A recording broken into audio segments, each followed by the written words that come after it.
Hello friends and welcome to English literature feed India.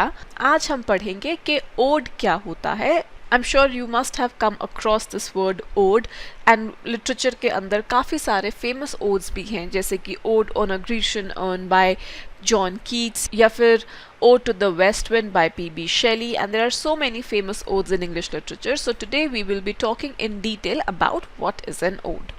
तो सबसे पहले बात करते हैं कि ओड होता क्या है, डेफिनेशन क्या है ओड का। जो ओड होता है वो एक फॉर्मल लिरिक पोएम होती है जो कि एक इंडिविजुअल की या किसी आइडिया की या किसी इवेंट की तारीफ करती है, उसको प्रेज करती है। जनरली उन्हें डायरेक्ट किया जाता है एट अ स्पेसिफिक पर्सन या फिर प्लेस या फिर आइडिया या फिर ऑब्जेक्ट पर। एंड बाकी पोइट्री फॉर्म्स जो होती हैं लिटरेचर में, अनलाइक देम जो ओड होता है उसकी कोई भी स्ट्रिक्ट लाइन या स्टैंजा रिक्वायरमेंट नहीं होती। ट्रेडिशनली जो ओड्स होते हैं वो बहुत बड़े नहीं होते और जो इनका टोन होता है वो सीरियस होता है, जेन्युइन रहता है और रिफ्लेक्टिव होता है।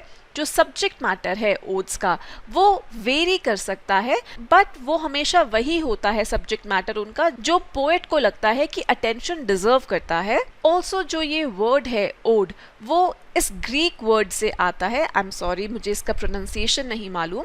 इस ग्रीक वर्ड से आता है जिसका मीनिंग होता है टू सिंग, गाना। अब बात करते हैं स्ट्रक्चर की।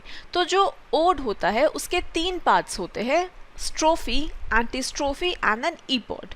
तो जो स्ट्रोफी होता है वो ओड का फर्स्ट पार्ट होता है जहाँ पर जो सिंगर्स हैं वो राइट से लेफ्ट जाया करते थे। जब ट्रेडिशनली उसको लिखा जाता था ना, जब उसको गाया जाता था तो उसमें जो सिंगर्स हुआ करते थे they would move from right to left. ये प्रेजेंट करता था एक the first part of the argument या फिर ऑफ प्रेजेंटेशन। यूजुअली जो ये वाला पार्ट होता था दिस यूज टू अकर, जो ग्रीक कोरस होता था ना प्लेस के अंदर, तो that used to intervene the tragic place. Next is the antistrophe. तो जो antistrophe होता है this is the response to the strophe. जो first part होता है strophe, antistrophe is the response to that. और इस part में जो singers हुआ करते थे वो left से right की तरफ on the stage they used to move from left to right and they used to sing this part then. And the third part is the epod. जो epod है उसका मीनिंग होता है आफ्टर द सॉन्ग और ये concluding part होता है एक ओड का। कुछ मॉडर्न ओड्स में इस पार्ट को ओमिट कर दिया जाता है, इस पार्ट को this part is left. Now the types of odds. So there are 3 main types of odes: Pindaric ode, Horatian ode and the third is irregular ode.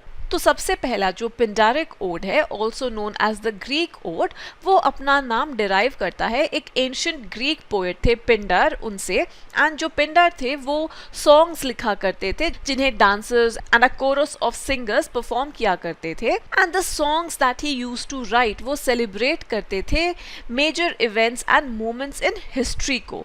जो ये वाले सॉन्ग्स थे वो लेंथ में इरेगुलर हुआ करते थे, मेट्रिकल पैटर्न्स में और राइम में इरेगुलर हुआ करते थे, बट उनमें ये कंसिस्टेंटली 3 पार्ट्स होते थे जो अभी हमने बात करी थी, स्ट्रोफी, एंटीस्ट्रोफी एंड ईपॉड। तो जो एंशियंट ग्रीक्स थे वो ज्यादातर अपने ओड्स को अकम्पनी करते थे म्यूजिक के साथ। Now the second type is the Horatian odd.